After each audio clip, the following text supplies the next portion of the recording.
I'm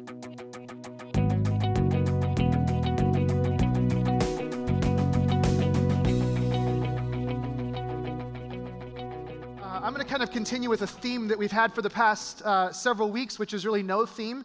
In fact, if you're new to Summit, if you haven't, maybe you've just come in like the last 4 or 5 weeks. My name's Brad. I'm one of the pastors here, and if you're new, you probably haven't seen me. Even though I teach a lot of the time here, I've just been taking some time the last few weeks to work on some of the discipleship stuff that Seth talked about earlier that we're launching this fall, and so we've been shooting some videos and writing some content, and so I've been focused on that. And I've been sitting where you've been sitting. In fact, even on Sunday nights, I've been sitting in the back. Last week I met a couple people, and they didn't know who I was, and that was fun. And I was like, hey, yeah, my name's Brad, and that was great. So, but I've been able to just sit back and be impacted by the messages that our teaching team has been bringing. And really, we just said, hey, whatever you feel like God's leading you to, like whatever you feel like God's put on your heart to share with us as pastors in our community of faith, just bring it. And I got to tell you, like every week I show up and I'm like, man, this is really, really good stuff. And every week it's been stuff that I needed to hear. And so it's been good to kind of be in that reverse role. But tonight I want to begin, and we're going to kind of continue in this theme of not having a theme. And I just want to share one message, one story about Jesus. And before I get to that, I want to just revisit something that Seth talked about last week. And so I know last week we didn't do a Sunday night service, so maybe some of you weren't here. But Seth last week talked about some ideas. Seth, right there, that guy, he also takes the offering, is a bull rider in his spare time and can ride a unicycle. But Seth last week was teaching, and he said some things that really hit home. In fact, all week long I've just been thinking about some of these things, and it really sets us up for the text that we're going to be in tonight really well. And so I want to reiterate some of the things that he talked about. What he was talking about last week was how we get transformed. Like, first of all, he sort of addressed this thing, like, do we really change? Can we really change? Can our character change? Can our habits change? Can we be transformed as people? And then he began to share with us the way in which we are changed, like what shapes us, what actually influences who we become, and what adapts our character, what forms us as people. And there were 3 things that he mentioned that I just want to reiterate tonight. First one was this. He said it was the stories that we believe. Secondly, it was the habits that we develop. And third, it's the relationships that we cultivate. I don't know if that's specifically how he said it. That's how I wrote it in my notes. But it was the stories that we believe, the habits we develop, and the relationships we cultivate. In other words, the stories we believe, our culture, the scriptures, our families, they all tell stories. There's a narrative that's being told, and the stories that we believe to be true will influence us and the decisions that we make, and they will determine the direction of our life. We will make choices based on the stories, the narrative of our culture that we think is truest. That will define us. And then the habits we develop, the things we regularly participate in, those things eventually begin to shape us. Over time, those things start to shape our character and who we are. And then finally, the relationships that we cultivate, the people that we hang out with, will influence us. Now, toward this end, I want to walk through a story tonight that if we believe this story is true, if this is one of the stories that we say there's some authenticity to this, there's truth to this, then I believe this story should impact us in fairly powerful ways. Like, if we choose to allow this to be one of the narratives that we believe is true, it has a significant impact on us. In fact, in a couple of different categories. Let me say this. If you came tonight and you are in a particularly complicated season in life, like you've got a variety of decisions to make, or maybe you find yourself dealing with anxiety, or you have choices, you don't know exactly which direction to go, you find yourself maybe just in a complicated time, I think what we're going to look at tonight is really relevant for where you're living. I'll also say this, if you're in a position where you have more questions than answers, I think this is a passage that's going to actually speak to some things in your own life. I would even say this, that if tonight you're here and you're just exploring faith, and that's something we love around Summit, is we just want this to be an environment where you can ask questions. And maybe you're asking questions about Jesus and who he is, and you're kind of wondering some things about what it means to be a Jesus follower. I think that tonight's going to surprisingly show you some things that will contradict maybe some assumptions that you've made about what it means to be a follower of Jesus. So the story's going to be about Jesus, and it's going to challenge us as we look into it. Before we dive into it, I just want to share something I came across this week as I was preparing for this. It was written about 100 years ago by this Canadian pastor, which I was like initially just kind of stunned. Like, good stuff comes from Canada, and just totally kidding. I've been taking shots at Canadians all day today, and they've been taking shots at me. But But there's this Canadian preacher about 100 years ago. His name's James Francis, and he wrote several books. What I'm going to share with you is an excerpt from a sermon that he preached, and I think it's a really good way for us to set up where we're going with the text tonight. So just listen to what he said. Speaking of Jesus, he said, "Here is a man who was born in an obscure village as the child of a peasant woman. He grew up in another obscure village. He worked in a carpenter shop until he was 30, and then for 3 years was an itinerant preacher. He never wrote a book, never held an office, never owned a home, never had a family, never went to college. He never put his foot inside of a big city. He never traveled 200 miles from the place he was born. He never did one of the things that usually accompany greatness. He had no credentials but himself. He had nothing to do with this world except the naked power of his divine manhood. While still a young man, the tide of popular opinion turned against him. His friends ran away. One of them denied him. Another betrayed him. He was turned over to his enemies. He went through the mockery of a trial. He was nailed upon the cross between two thieves. His executioners gambled for the only piece of property he had on earth while he was dying, and that was his cloak. When he was dead, he was taken down and laid in a borrowed grave through the pity of a friend. 19 wide centuries have come and gone, and today he's the center of the human race and the leader of the column of progress. I am far within the mark when I say that all the armies that ever marched, and all the navies that were ever built, and all the parliaments that were ever sat, and all the kings that ever reigned, put together, have not affected the life of man upon the earth as powerfully as this one solitary life." It's really good, right? And yet there's something interesting. When you hear this, you hear something that I probably hear, and that's that Jesus was incredibly unconventional. He was remarkably unconventional in the way that he did things. In fact, there's nothing in his story, there's nothing about all that I just read that would give you an indicator of the impact he would have on the world. Like, there's nothing in it. There are no predictors. There's nothing conventional about Jesus. There's nothing status quo about Jesus.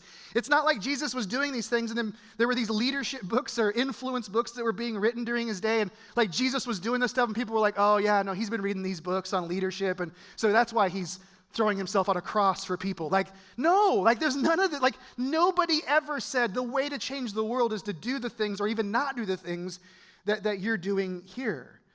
So why is this important? Why do we need to recognize this?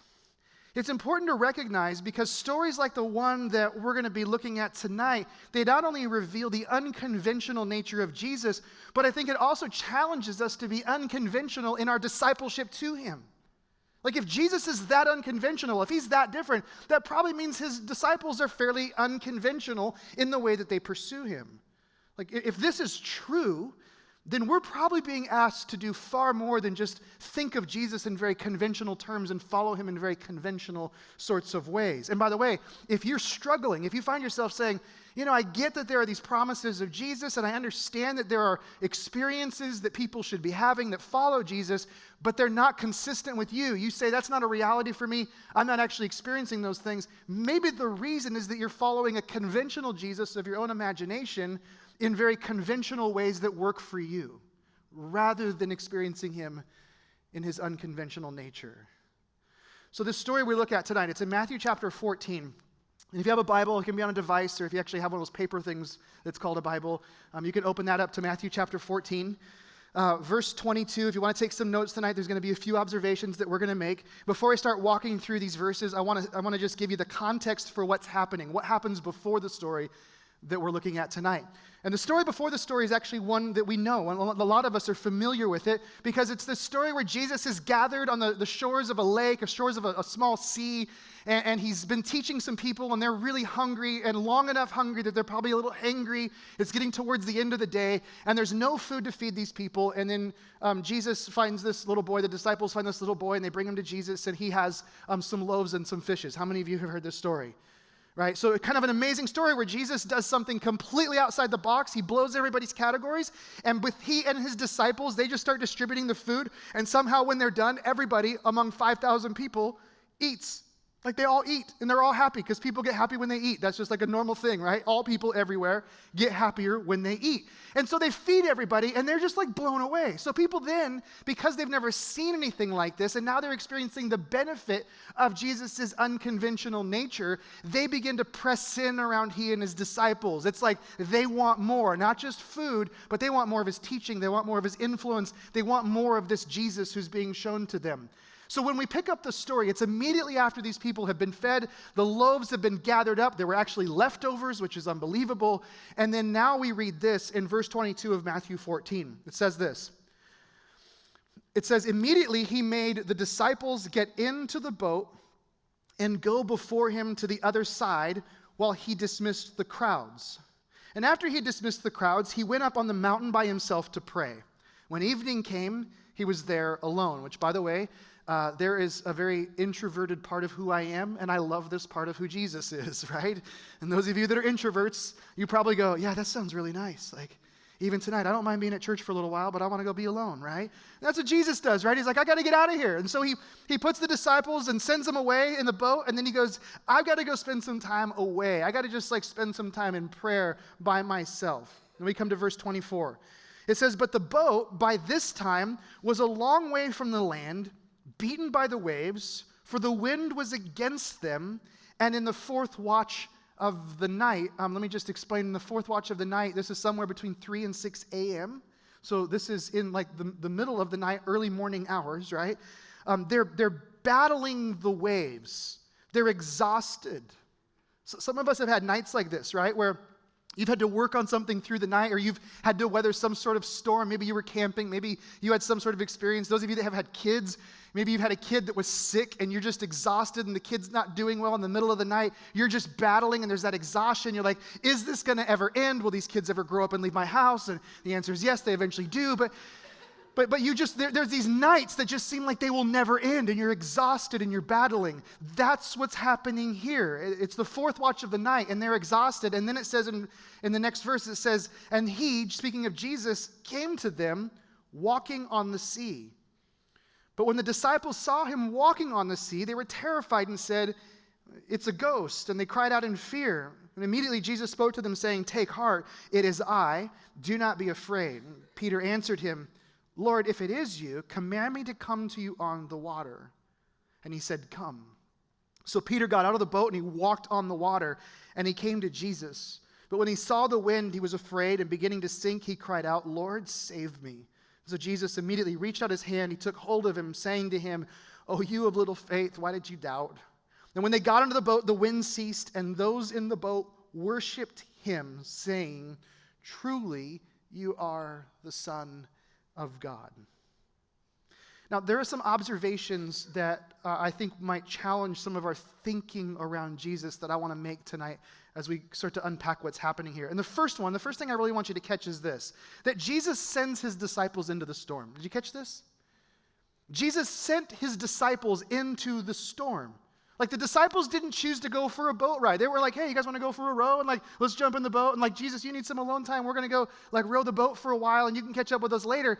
No, it says immediately after the whole miracle of feeding people, Jesus put them in the boat and said, go, like you row off into the storm. Jesus sends them out.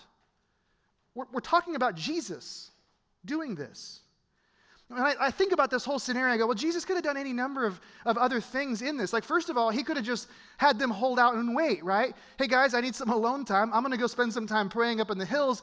I'll be back in a little while, and trust me, I'm stronger than all of you because I'm Jesus, and I'll help you row, right? He could have done that. He could have just prayed for traveling mercies and a hedge of protection. That's what Christians do, right? You're going on a trip, you're going to go row across the sea somewhere. You pray for traveling mercies, and the seas get flat and everything gets good. Jesus could have done that, right? Because Jesus is Jesus, he could have parted the sea like Moses, and they could have just walked on dry land, right? Could have done all of those things, but that's not what Jesus does. He puts them in a boat, and he says, start rowing. And I want you to catch this. Jesus is perfectly comfortable with them being uncomfortable because of the storm. You see this? Like, he sends them out and he's comfortable with this. So it makes me want to ask this question. Does the Jesus that you follow do this sort of thing? Does the Jesus that you follow, your idea of who Jesus is, do you expect Jesus to push you off and be perfectly comfortable with you being in a storm and uncomfortable? Or is your conception of who Jesus is, the way you think of the Jesus you're following, the kind of Jesus who says, no, like I only send you out on smooth days. Like, in fact, for some of us, we would actually say the reason I follow Jesus is so I can avoid storms, right? Like the whole point of me following you, Jesus, is because I don't want to be in these circumstances. And so it sort of confronts some of our thinking around who Jesus is. And could it be that in our effort to avoid the chaos, in our effort to avoid the storms and to only have flat, calm seas, that we're actually missing out on the unconventional ways of Jesus? He sends them directly into the storm, and then he goes to pray. That really makes me wonder about my own storms, my own situation. I mean, what if the situation I'm in, which, by the way, just because I stand up here doesn't mean I don't have storms. Doesn't mean that there are scenarios where I feel very uncomfortable because of the circumstances of my life. And I know the same is for you. But think about the situation that you're in or that I'm in. Is God perfectly comfortable with the uncomfortable situation that I'm in? Like, what if God has me right here, right now, because he wants to show me something? Like, what if he isn't rescuing me from my situation, not because he doesn't love me, but because he wants me to see something about who he is, and the only way that's going to happen is in the middle of a storm? What if God's restraining himself and he's not delivering me from whatever storm I'm in, because ultimately what he cares about is doing something in me rather than simply doing something for me? I know this challenges all sorts of our thinking around who God might be. Like, well, if God is love, how is that loving, right? How is Jesus loving if this is what he's doing? Well, let me give you a couple reasons why this is loving. First of all, this is loving because Jesus has the power to calm the storm. If Jesus didn't have the power to calm the storm, this wouldn't be very loving, right? Hey guys, I want you to row out into the storm. You're going to learn some lessons, and by the way, you are completely outside of my control. Have fun with that, right?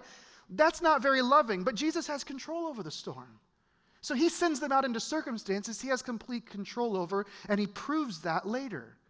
So Jesus is loving, and then he's still in control of the scenario. Secondly, Jesus knows what's best for us, and he does what's best for us. That's the definition of love. He knows what's best for us, and he still does what's best for us, even when that creates tension in our own hearts and our own thinking. Like Tim Keller, writing on that same concept, he says this. He says, if you have a God great enough and powerful enough to be mad at because he doesn't stop your suffering, you also have a God who's great enough and powerful enough to have reasons that you can't understand, and you can't have it both ways. There's an interesting note in this, that in the Gospel of Mark, we actually read the same story in the Gospel of Mark. There's 4 biographies of Jesus: Matthew, Mark, Luke, and John. And each one of those biographies are written from a little different perspective, and they really target a different audience. Mark is actually written from the perspective of Peter. Mark sort of transcribed Peter's story of who Jesus is. And so Mark includes some details that aren't included in the same story in Matthew chapter 14. And there's one particular thing that's really kind of crazy. When Mark tells this story, he says that when they were out in the storm and they're struggling, it says that Jesus was passing by them. Like it was an accident. Like they ran into each other out. Like those guys are rowing against the waves, and Jesus was like, and he's like, oh. And they all like, Jesus, like, what, help. Like it's like this moment. So he describes them passing by, and it's like, okay, what in the world's going on? Is this sort of random that they bumped into each other in the storm on the sea, or could there be more to this? It's really fascinating. That language of Jesus passing by, that parallels some language that we see in Exodus chapter 33 and Exodus chapter 34. It also, in Matthew chapter 14, the one we're in here, it also has language in it that in a similar way parallels something that we read about in Exodus 33 and 34. And these are the similarities. It's really kind of a beautiful thing. In Exodus 33, Moses approaches God and he says, God, I want to see your glory.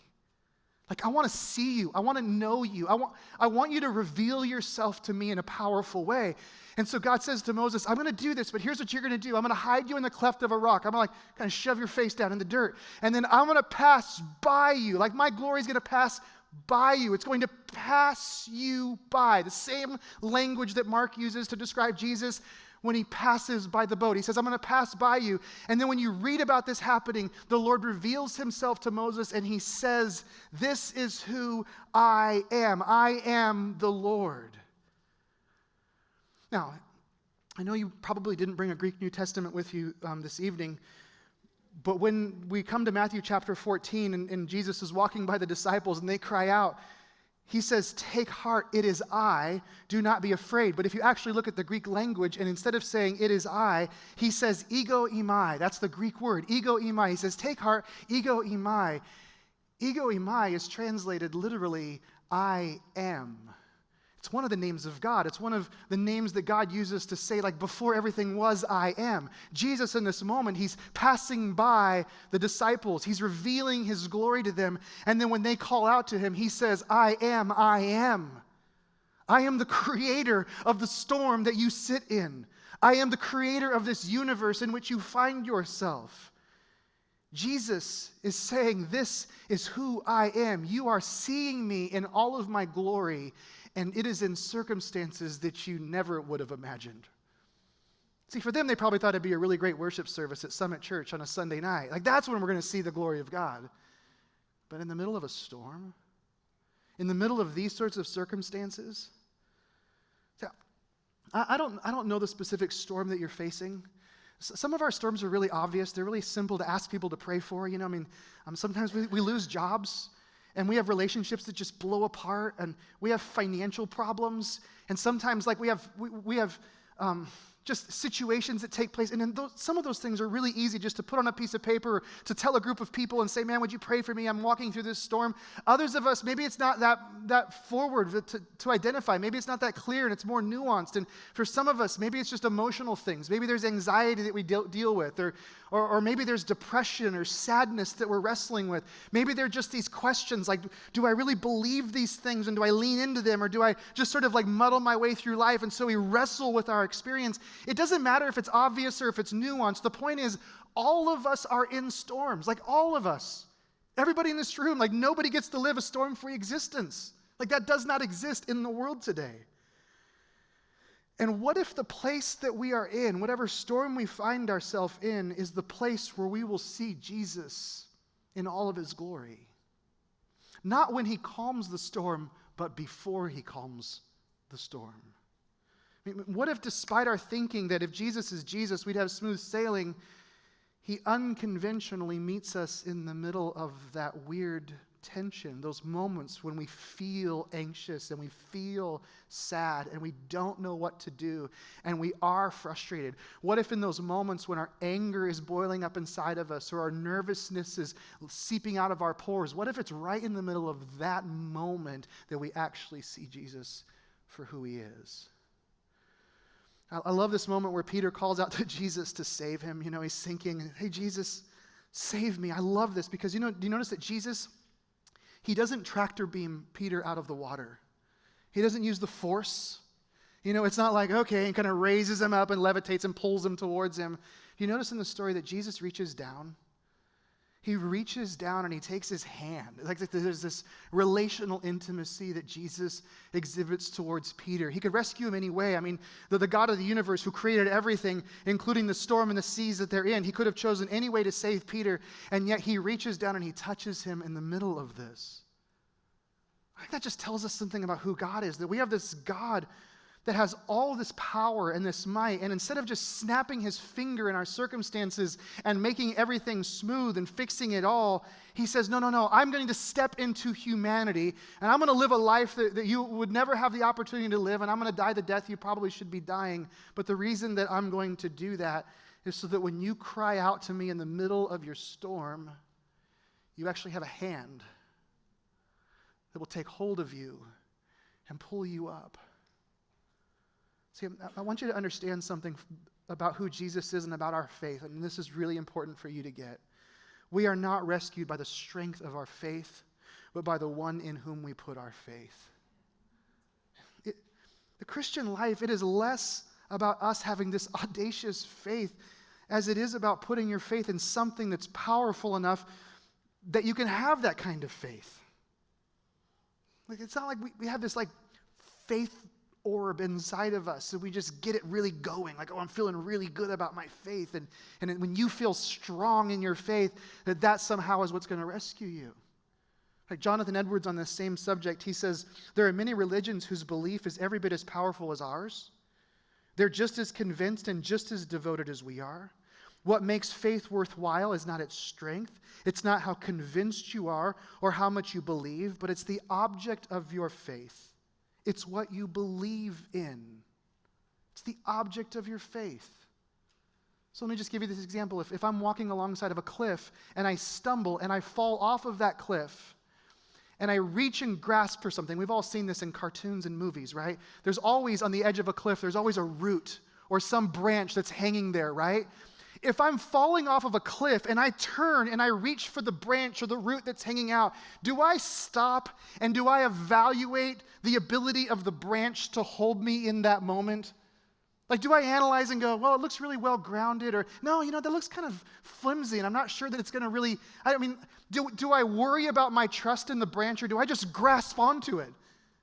I grasp onto it. And the only thing that matters is not how much I believe in its ability to save me, it's its capacity to actually save me, right?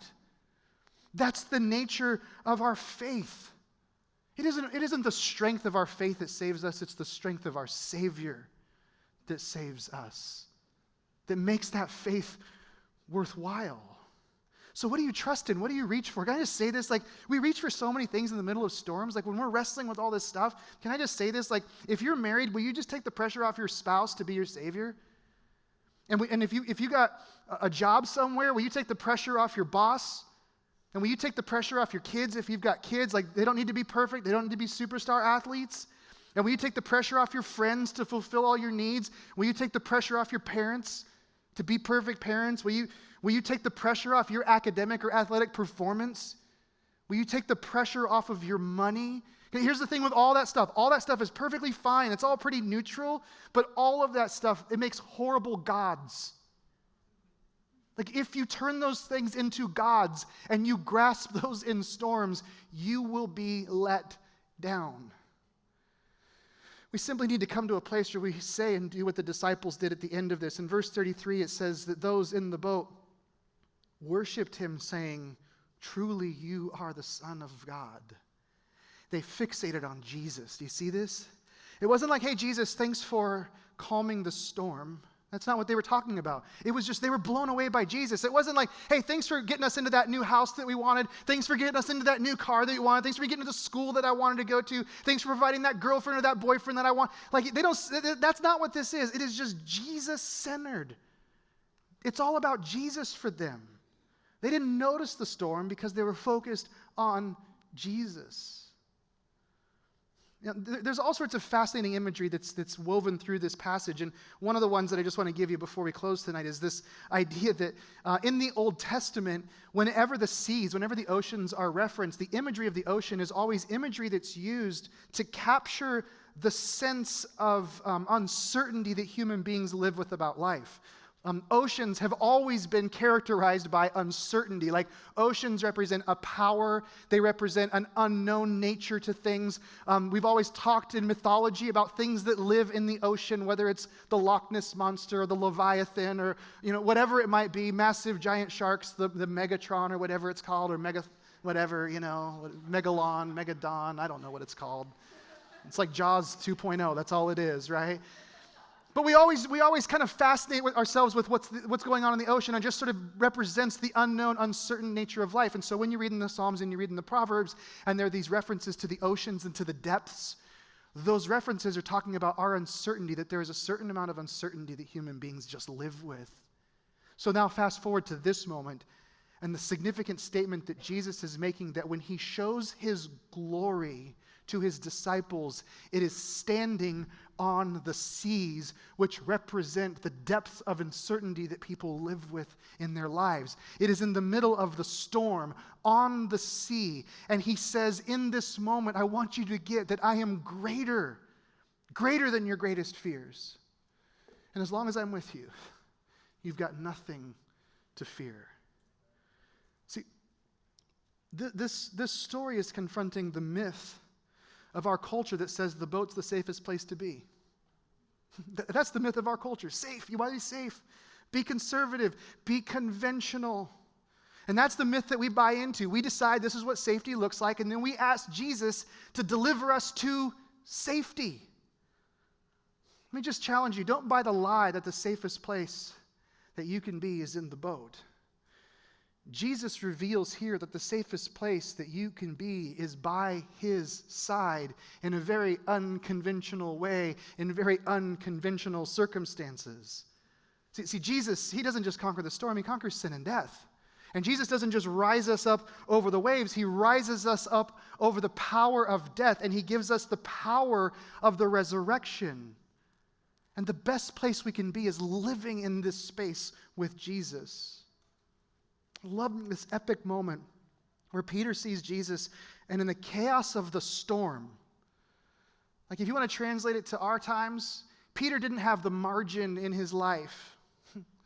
Peter had set up boundaries in his life that should have kept him from getting out of the boat. But Peter just blows past all the margin. He blows past all of the chaos. He blows past the storm. He blows past the idea that he should wait till a better time to try to walk on water for the first time. And he just says, Jesus, if it's you, call me out. And then we read, Peter got out of the boat and walked on water. Peter walked on water. We know Jesus did, but we somehow seem to forget that Peter walked on water. This past week, Sherry and I were down in Phoenix. We were dropping off Maddie, our middle daughter, at Grand Canyon University. It's been kind of a busy couple of weeks. Our oldest daughter got married 2 weeks ago and moved to Hawaii with her new husband. And then this week we were down, and our other daughter is, going to school, and so lots of emotions, like lots of dad emotions. For some reason, I'm strangely angry with lots of young men in my life right now, and I don't know why. It's like totally irrational. Like I just don't trust guys under 25.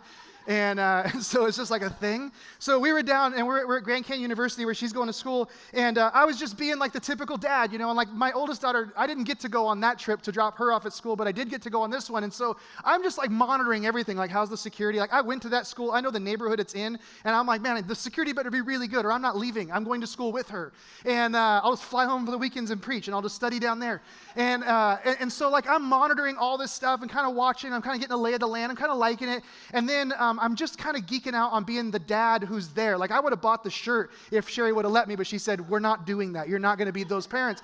And so there was this orientation where they have a big basketball arena, and they were getting all the freshmen into this arena, and it was supposed to be a parent thing, and her and her roommates all take off, and all the parents were putting together dorm furniture and stuff, and then we all simultaneously get text messages from our girls that say, you guys don't need to come. It's okay. We got this. And I was like, I'm going to the orientation or thing. Like, you don't need to know I'm there, but I'm going. And so Sherry and I, we go, and then there were like the rafters. We went up high, like the last row. So like maybe she won't see us and know that we're here. And I'm listening to this whole thing, and they're talking about the rules. And I was excited. I was like, I like these rules. I'm looking at all the guys, like, you hear the rules that they're talking about? I will kill you if you don't obey the rules. So I'm listening to all this stuff. They're talking about the police force and how many policemen per student. And I'm like, I like this. This is good. I'm going, and so we're listening. And the more I'm sitting there, the more I'm kind of loving this whole environment. It's really, really exciting, really good.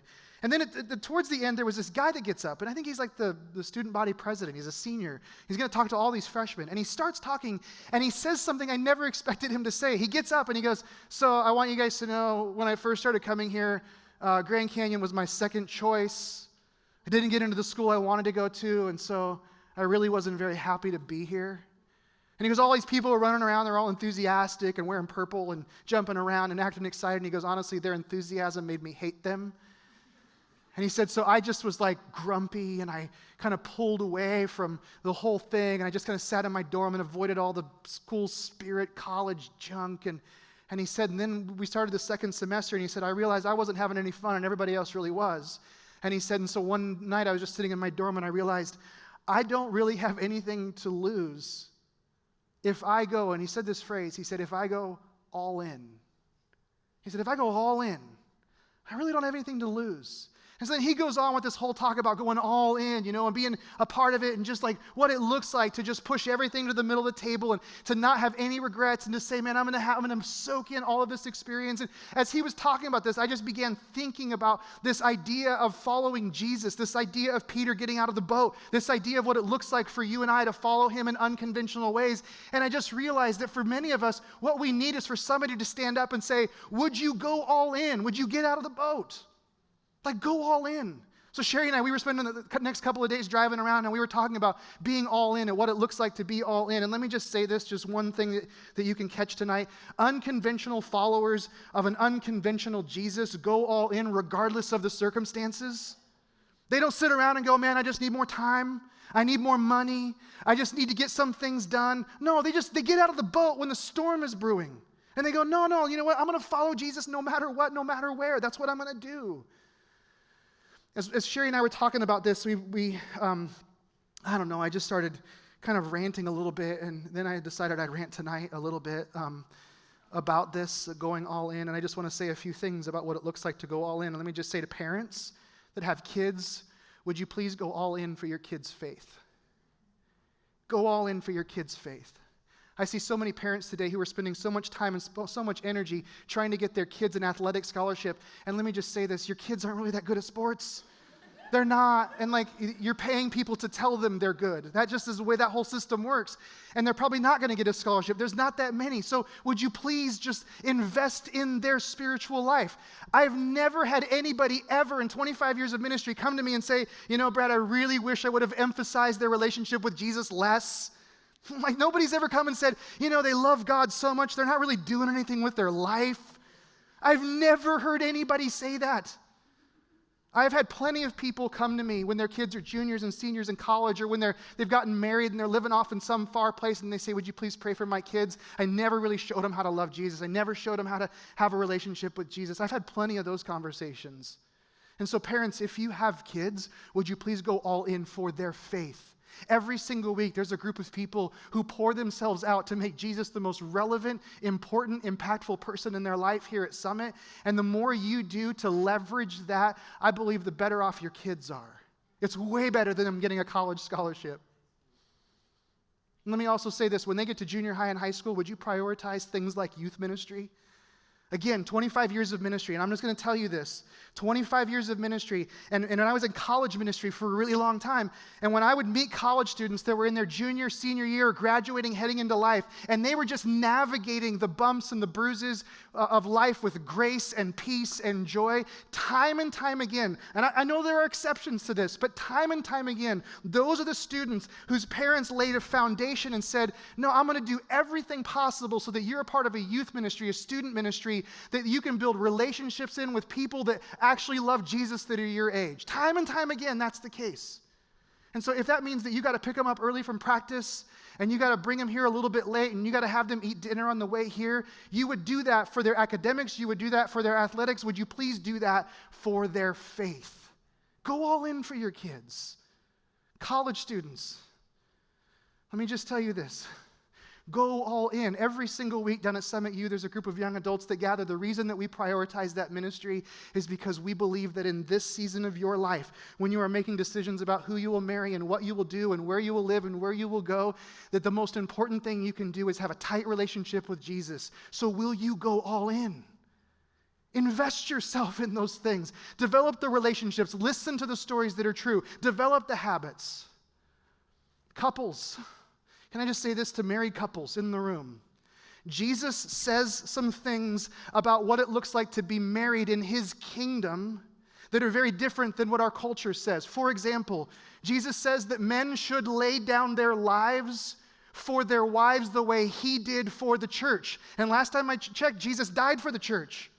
And I don't see a lot of husbands that are dying for their wives. And sometimes I just imagine all the marriages that could be healed, all the relationships that would be fixed, if husbands would just go all in on what Jesus said works for marriage. Instead, we hold back in our pride. We hold back and we resist. We think there might be a better option. We're not willing to go there. And yet, if we do what he says and we go all in, I believe he will redeem our relationships. Ladies, wives, it's the same thing for you. Would you go all in loving and serving and respecting your husband. Go all in on those things. Quit holding back. There are truths, and you go, I know I'm supposed to. I don't know, I'm kind of resistant. I don't want to get hurt. Go all in. For all of us in the room, think about the way we use our time, the way we use our resources, the way we spend our money. And I know there's this thing that's like, I'm too busy right now, and now you don't know, my life's filled with all sorts of storms. So was Peter's. And he got out of the boat. Will you get out of the boat and go all in with Jesus?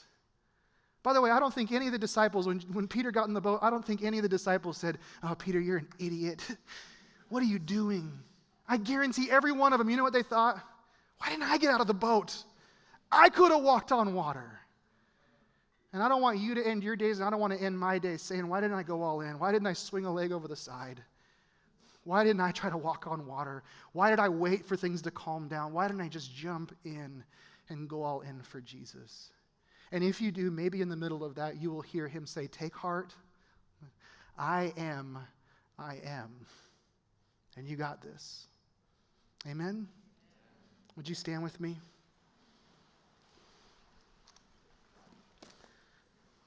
If you want to pray with somebody tonight or talk with somebody, or every week there's folks that, at least they should be down here with name tags on, to provide coaching and prayer and answer questions. And I want to say that tonight just because I don't always say it, but there's always folks that are available to do that.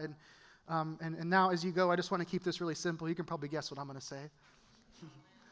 May you be men and women who go all in for Jesus. Get out of the boat and walk on some water. Amen? Amen. Love you guys so much. Thanks for being here tonight. Hang out, talk to some friends, develop some relationships, cultivate those, and we'll see you guys next Sunday. See you later.